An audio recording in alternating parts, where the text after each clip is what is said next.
You're breaking your own hearts. You know that? Tomorrow morning, when the sun starts climbing over the rooftops and that alarm clock rings, most of you will do exactly what the system trained you to do.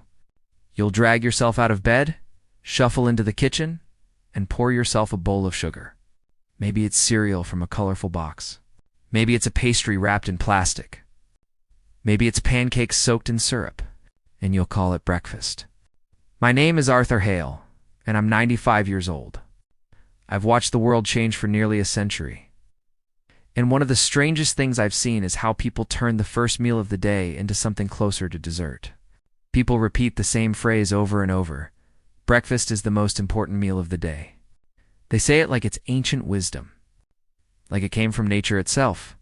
But the truth is, that slogan didn't come from farmers. And it didn't come from doctors either. It came from marketing.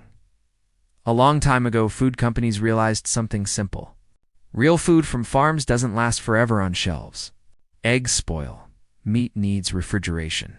Fresh food takes effort, but processed grains and sugar, those can sit in a box for months, sometimes years. So factories started grinding corn and wheat into powder, stripping away the nutrients, shaping it into flakes and loops, and then coating it in sugar so sweet that children would beg their parents to buy it.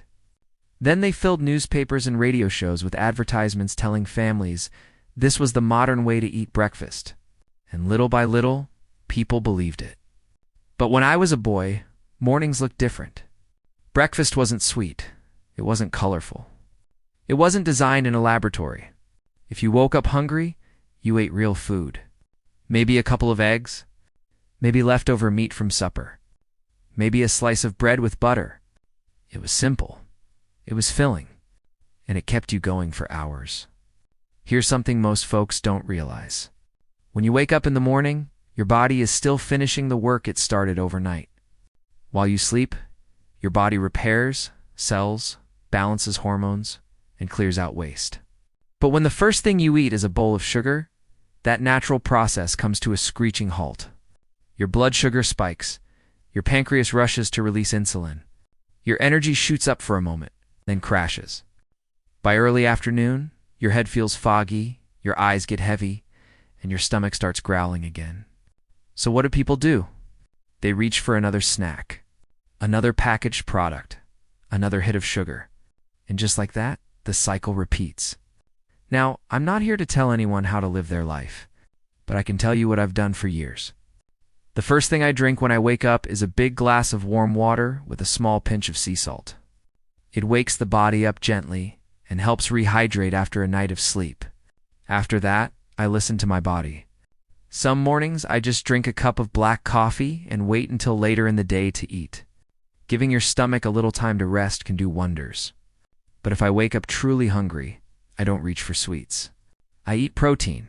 Sometimes it's 2 eggs cooked in a pan. Sometimes it's a bowl of plain Greek yogurt with a handful of berries. Other days, it's a bit of bacon or leftover meat from the night before. Simple food. Food that comes from the earth.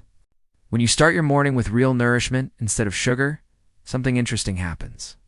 Your energy stays steady. Your mind stays clear. And you're not chasing snacks every 2 hours just to stay awake.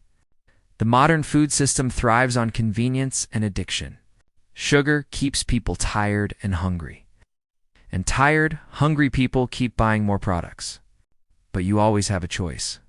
If you want your body to last longer, you have to start treating it with a little respect. Tomorrow morning, when you walk into your kitchen, pause for a moment. Look at what you're about to eat. Ask yourself a simple question. Is this real food, or just something that came out of a factory? Because a body that's cared for properly can carry you a long way. I'm 95 years old, and I'm still standing here talking to you. And if there's one thing I've learned after all these years, it's this. What you do in the morning shapes the rest of your day, and eventually the rest of your life.